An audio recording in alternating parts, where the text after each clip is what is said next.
Olá, seja bem-vindo, esse aqui é o Terceiro Sinal, eu sou Adalberto Roch, sou ator, iluminador e professor de teatro. E hoje nós vamos falar sobre teatro épico e dramático.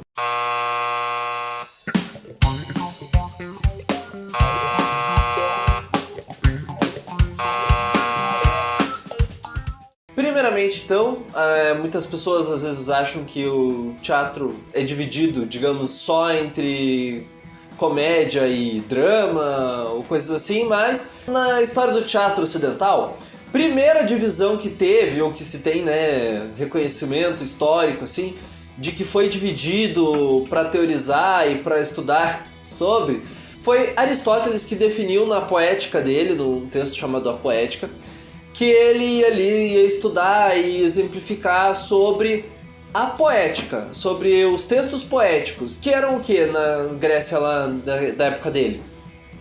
Que eram os textos que eram usados para contar histórias, para repassar as histórias da religião deles e dos ensinamentos morais e sociais, e que também acabavam entretendo o povo ali. Então, ele dividiu em dois principais que eu queria comentar aqui, que foi depois gerar esses conceitos pra gente, que é a forma épica e a forma dramática.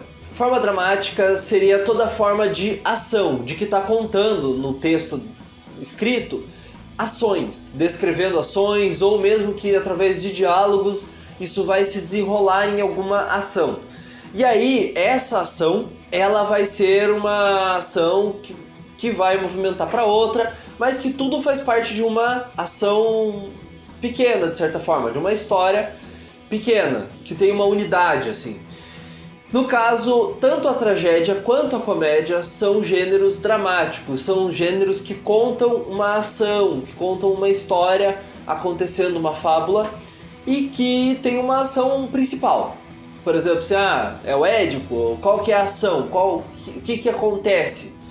Tem uma coisa principal que acontece. E aí tudo gira em torno do começo, meio e fim desse acontecimento.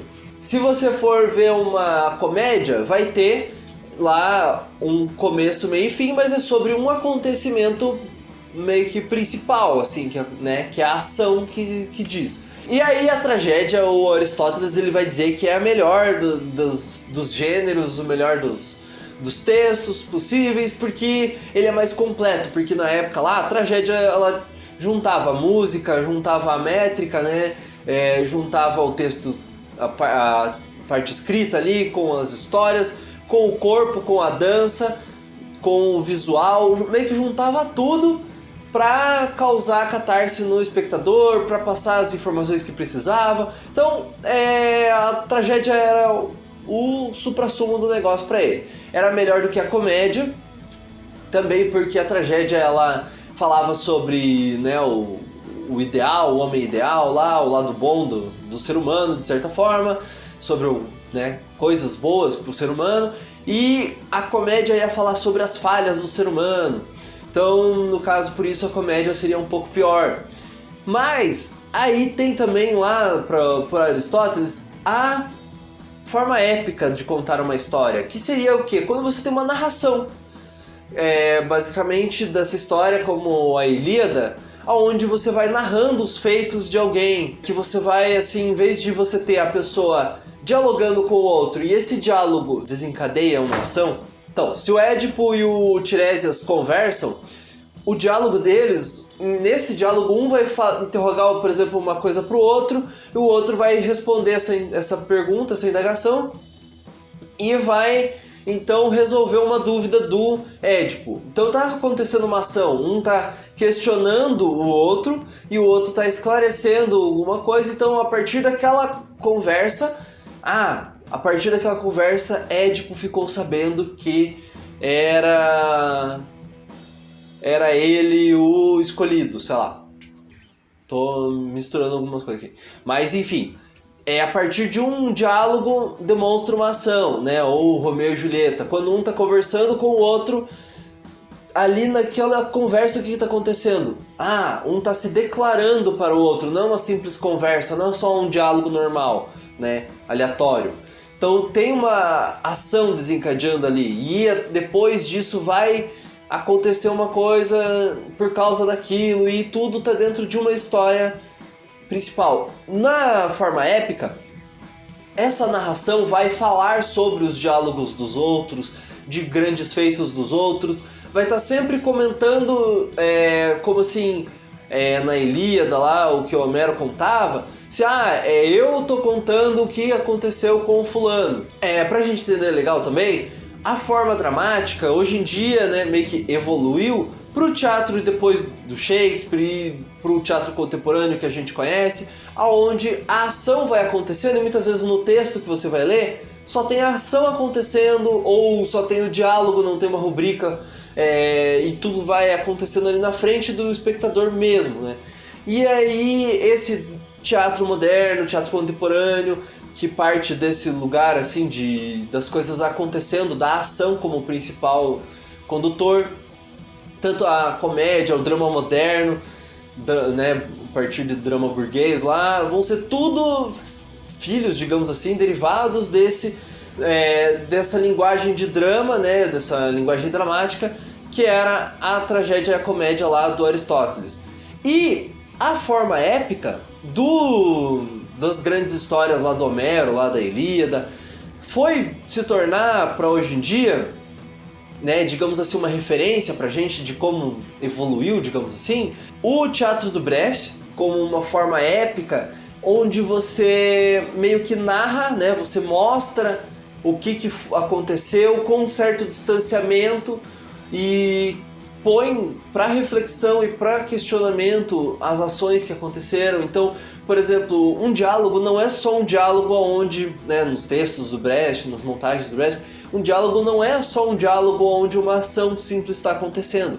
É onde o personagem está fazendo uma ação, mas aquele personagem ele meio que apresenta ou representa de certa forma, ou indica uma coisa maior. Então um personagem ele pode ser uma representação ou um ícone de todos os militares de um regime. Ele não é só um militar em potencial ou um militar hipotético do mundo das ideias de alguém, né? O militar dentro da forma épica do Brecht pode ser que seja um exemplo de todos os militares de uma época. Uma mãe, ela pode ser você mostrando todas as mães de dentro que vivem numa guerra. Então, cada personagem vai estar, cada gesto, né, cada música vai estar apontando e narrando, meio que de uma forma distante, uma outra história, uma outra conexão com outras coisas, meio que assim, olha, estou apresentando para você, estou narrando para você um acontecimento, uma história, uma situação, para uma certa distância você pensar sobre isso, você ficar crítico sobre tal coisa. Não necessariamente uma história onde você vai ver a ação acontecendo na sua frente e você vai se identificar de primeira com aquilo, vai se emocionar e simplesmente isso. Então o Brecht ele vai trazer isso e depois no cinema você vai ter também narrativas clássicas que vão partir muito mais das narrativas, das formas dramáticas, né, como o drama, a tragédia e a comédia, e você vai ter também algumas possibilidades de cinema onde vai se basear na forma épica, onde vão ser filmes onde é muito mais assim, meio que uma narração de algo que aconteceu, um filme que ele tem um distanciamento do que aconteceu, filmes onde às vezes a pessoa, o personagem ele tá contando algo e esse algo ele tá deixando todo momento assim claro que é uma história que aconteceu ou que ele viu ou que não sei o que, sempre mantendo você um pouco distante, né, você enquanto espectador, daquilo que está acontecendo, mas você sabendo sobre o que está acontecendo. Quando você tem uma narrativa mais distanciada, assim, nessa forma mais épica, hoje em dia até no cinema, então a gente consegue entender um pouco mais que o teatro não é só comédia e drama, mas tem outras possibilidades dentro dessas formas dramáticas e que uma forma dramática é uma forma que diz sobre a ação ser o condutor e uma forma épica é uma forma que tem um certo distanciamento e uma certa narrativa das coisas. Eu estou narrando algo que que está acontecendo. Não necessariamente eu preciso estar botando em ação aquilo. Pode estar uma pessoa parada no palco e falando sobre algo que está acontecendo ou que aconteceu, simplesmente por aí. A grosso modo, de uma forma meio superficial, para a gente apresentar aqui as possibilidades, então tem essas variações épica e dramática, essas possibilidades desde o Aristóteles, né, no nosso sistema ocidental de pensar, até hoje em dia no cinema você tem essas possibilidades. Se vocês gostaram desse tipo de conteúdo, dessas possibilidades de contar para vocês um pouco mais sobre essa teoria teatral, comentem aqui. Se tem alguma informação aqui equivocada, por exemplo, não tem problema nenhum que vocês apontem. Até acho mais legal quando alguém aponta alguma informação aqui a mais. Tem alguma informação que vocês gostariam de ter ouvido, alguma abordagem de algum tipo de tema específico? Comentem aqui também. Vocês podem também entrar em contato com a gente através lá do nosso Instagram. Se você não está seguindo lá no Instagram, segue lá, né? Canal Terceiro Sinal. Se você não está inscrito aqui no canal ainda, se inscreve já, aproveita, vai ali, clica no botão de se inscrever, curte o vídeo aí para ajudar a gente. Quer ver outras teorias? Quer ver mais sobre iluminação, por exemplo? Tem um curso que a gente também lançou, que você pode aprender sobre um básico aí sobre iluminação cênica. Comente aí, fique à vontade e até o próximo vídeo do Terceiro Sinal.